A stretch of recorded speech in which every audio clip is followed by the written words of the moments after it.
Do you think your parents could be bots? That's there. And I can be a Stana. And in general, there are people who, because of this, for example, leaks are very harsh. There are amber... Did you understand? Yes, I think you are my dear person and it doesn't carry. So, frankly speaking, the closest people unloading, how does this even fit in your head? You shouldn't start by changing your parents. It's impossible. A bot doesn't change. That's the fun of the game. You can't change a bot. You can just stress the bot. It can play some kind of role. It doesn't change. The basic thing is working through bits. Look, the first task of a player, one of the very first tasks, is to accept their parents. There are tough fates for the guys here when parents are abusers, sadists, criminals, alcoholics, drug addicts, crazy mothers. It's a whole quest to solve this task. If the parents were heroes, and you are a hero, it's a very difficult game. Parents will live their own lives and you will have complete freedom. Perhaps you won't be able to endure it. Charismatic, so to speak. With pressure. Yes, I also want to note that I'm glad that esotericism is even entering such layers of society. And it is being accepted, so to speak. That's definitely a plus.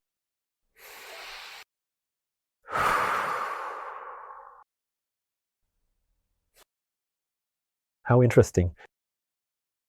Well, it could, but in general, without joking, naturally, everyone has a soul. Everyone, absolutely. We reviewed thousands of photos with the club, and I, within the framework of the soul's age, within the framework of determining the soul's age. The age of the soul is determined for each person. If the age of something is determined, then at the very least that something exists. So there is not a single person without a soul, without spirit, without knowledge inside them. No. I've written a ton of texts on this topic. I've written a lot about it. There isn't... Everything has a spirit. But here's what's interesting. When I now access the higher self and tune into the bots, you see, how is it? There's no smoke without fire. That is, no theory will ever take hold if there isn't some kind of foundation beneath it. There is always some kind of base, a certain foundation. Because right now, I'm tuning into, as they say, the collective sum of souls across the planet. I see that some of them are really manifested. They are really as if they are players. They kind of really shine. The spark of spirit, is that it? Yes, yes, yes. And some of them are literally asleep. That is, they still have a basic spark. Everyone has a basic spark. Everyone. But they are truly asleep. They are really asleep. Let's turn to the sleeping. They are playing a role. In this case, they are indeed playing a role. And moreover, their spirit, I would even say, consciously does not wake up. This is an interesting topic, because it's as if it wants to go through precisely this experience of playing as this very conditional bot. And it's a game by agreement with those who are called players in this video. I just hadn't seen it so sharply before. This boundary, that there are indeed souls that don't need to wake up. This is just a revelation for me right now. It's their plan. Their plan is to live here, this sort of, this life, this experience, without waking up. And to truly be bots. Naturally, they will die. They will remember all of this. But they really have such a plan. Moreover, this is only possible in a world where esotericism, where all these spiritual topics are not so widely popularized among the masses that you simply can't stay asleep. There are just no chances anymore. This is only possible in those worlds. Honestly, I'll say that such people, they seem to be somewhat fading into the past. For this world, for this earth, it can be past. Are there few of them? There are becoming fewer and fewer. And within the next century, or even as we discussed in previous videos, within the next 1.5 centuries, that is 150 years, they will almost completely disappear. Well, just barely, somewhere something will remain. That is, as they say, a type of player, let's call it that, a sleeping bot, a type of player. Here, no, it will become part of the history of this world. Monuments to the bots. Monuments to the bots will be erected. Here is where these bots lived. Once they were like this. And once you could play with bots here. Unfortunately, under current conditions, this is no longer possible. But that's like in 150 years. there, something like that.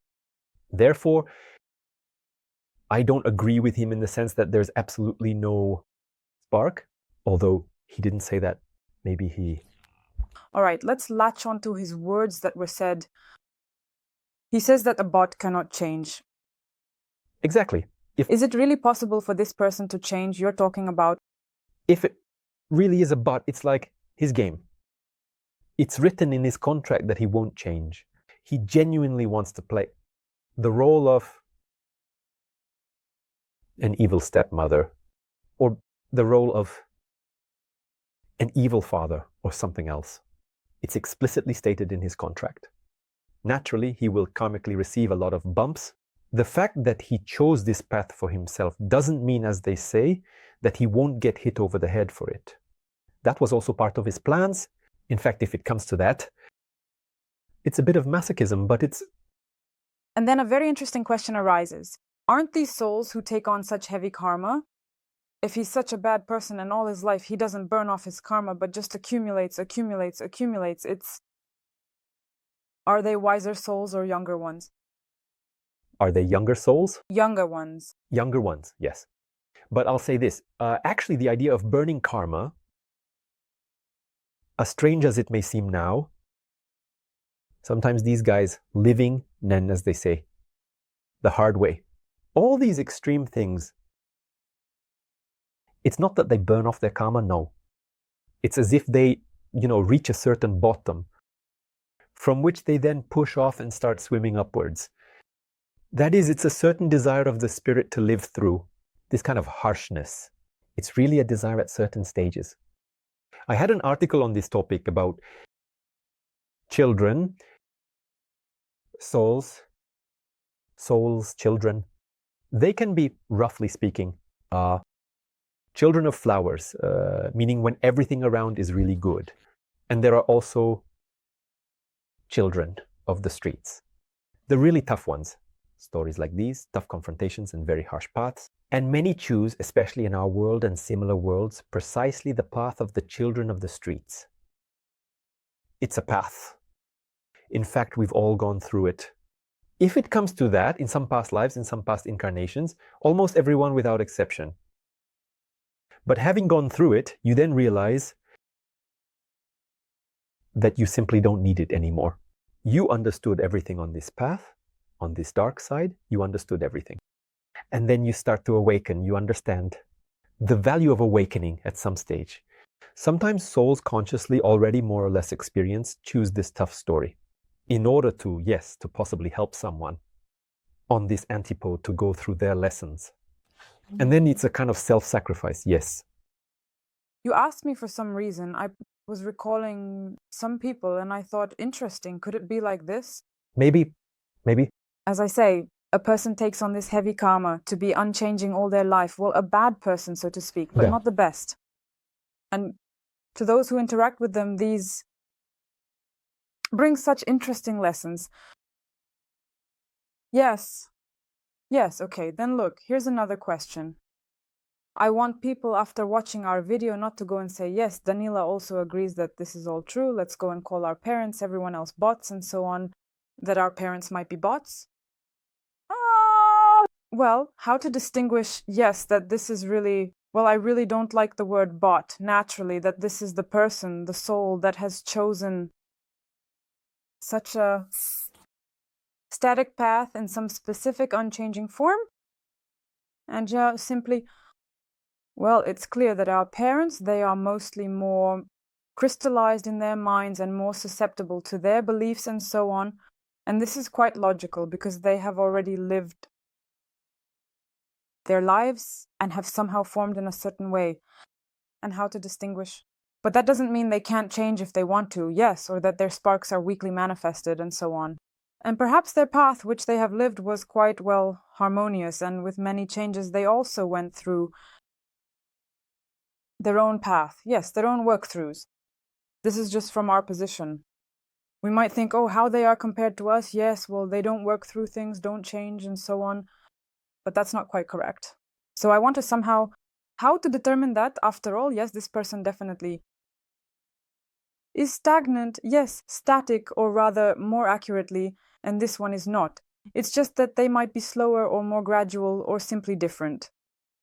But again, look, if we're talking about how to do it genuinely, that is the technique of determining luminosity. This is what I've talked about many times after my main school. There is so-called post-course training. There are a number of techniques. Firstly, there's the technique of determining the age of the soul, which we've talked about many times. This is the technique of determining inner luminosity, as I call it. Yes, determining the level of spirituality in a person from the word spirit, how much their spark is truly manifested. This is a new technique of kindred souls, determining kindred souls. Who among them are kindred? Which of your closest relatives are kindred spirits to you? Who is an acquaintance there? And so on and so forth. This is also the technique of determining your true identity. The spirit, who you really are there, what you do there, how you live there, what you engage in, and so on and so forth. These are my 4 main directions after course training. And there is a direct technique, a real determination of luminosity by photograph. My wife and I have been working on it. She's been doing it for almost 12 years, since the very first days of school. Therefore, it can be used, by the way. It's not that complicated, and it's foolproof. Here it is, in principle, if the age of the spirit's still there. Plus or minus, about 20% errors might occur out of 80 correct ones, but here it's a solid 99. This is the most refined technique I have. And with its help, you can literally take each person and scan them for the presence, specifically the manifestation of the spirit in their physical body. As an option, that is, but you need to learn this. If you don't learn and just observe, as they say, from the side, well, still, as they say, a bot, if we call it a bot, it really doesn't change. I mean, you just remember what this person was like 10 years ago and 20 years ago and 30 years. His opinions don't change. His habits don't change. His hobbies don't change. Yes, and he doesn't really have any hobbies.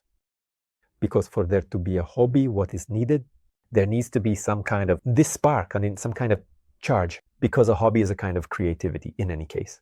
And he has neither creativity nor anything else. He works there as an electrician, not a plumber, his whole life. And that's it. And he doesn't do anything else. I have nothing against electricians or plumbers, of course. These are absolutely wonderful professions.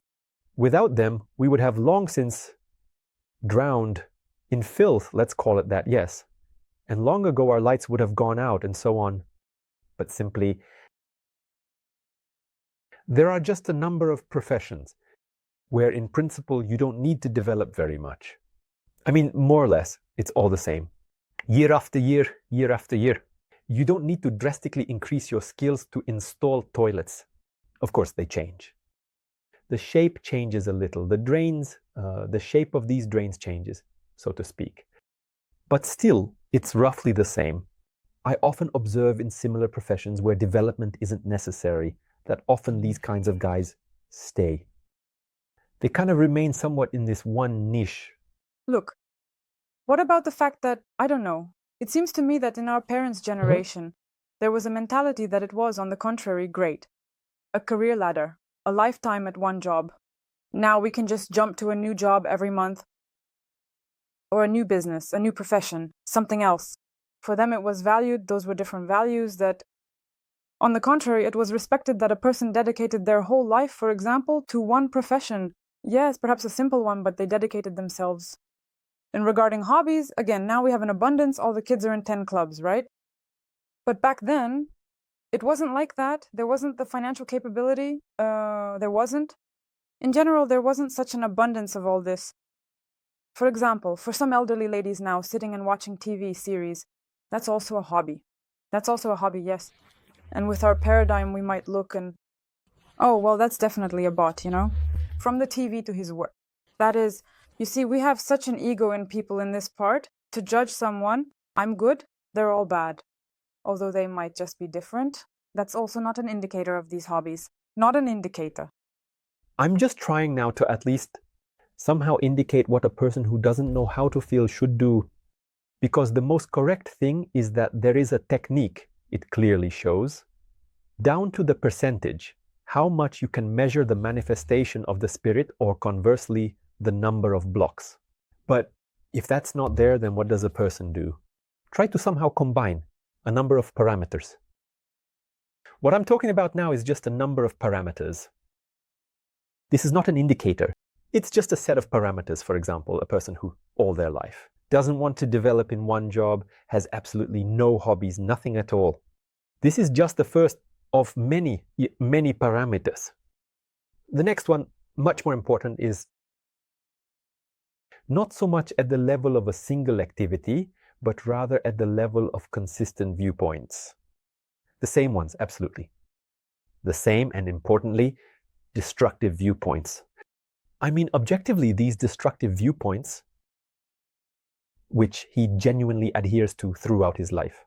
For example, he hates a certain party and he just tells everyone about it all his life. Well, he doesn't really tell everyone about it. Yes, certain FTA programs, actual programs, he lives by them. Or he, I don't know, hates, I don't know.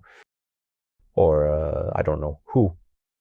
Immigrants, women, men, children, people with dyed hair, or men with long hair, for example, or something else. But in general, he has many of them. This is also extremely important. Not one, not two, not three. He is entirely made up of sort of, it feels as if he is frozen in time, in the literal sense of the word. It's like in a certain game, like an NPC. Yes, who just, there, good morning, today I will go to work. Holes, holes, holes, one, holes, holes, holes. Good morning, today I will go to work. Holes, holes, holes, holes, holes, holes. That is, this is what comes from him. This feeling of a certain programmed life. Just the same actions, the same views, the same things he engages in. And at the same time, they must be, well, still a little destructive if we are talking about so-called positive bots. There are no bots, as it were, yes, and there's no point in it. No, well, to support everyone with your light, but for that you need light, and where is the light? There, creativity and innovation, you can't really separate them. What I just described is very primitive. The best thing is to master the technique and learn to see. So I actually encourage everyone to, again, the preferential groups, the School of the Higher Self. The school is 12 years old. All techniques are available. All techniques are effective. Links are under this video. Come, participate, and learn. After that, you will be able to clearly state who is a bot and who is not. But most importantly, there is one downside. If you really go through this entire journey, or rather not if but when, you go through this journey. The journey, because our completion rate today is already approaching 100%, this is after certain innovations. Last year, the completion rate became almost 100% from the entire group to the highest level. And you lose it. You lose egregorial things, and after that, you see everything. The soul is more or less manifested, and you will no longer want to call anyone bots. Not yet, do something. You will simply know clearly whether you can help this soul manifest itself now or not. And that's the only thing that will actually concern you. Dear friends, I invite you all to my course with a personal vision, Return to the True Self. This course has been around for over 12 years. And recently we launched it in English with my complete personal vision in 6 modules, working with blocks, working with egregores, working with the ego, contacting the higher self. Answers to simple questions, answers to more complex questions, and then there's what we call the Great Journey. It's contact with space, contact with the planet, contact with God, contact with anything at your request through the higher self. Health, finances, relationships, purpose, past life. The course is available at any time. You can sign up for it using the link below this video. Come on over, I'll be waiting for you.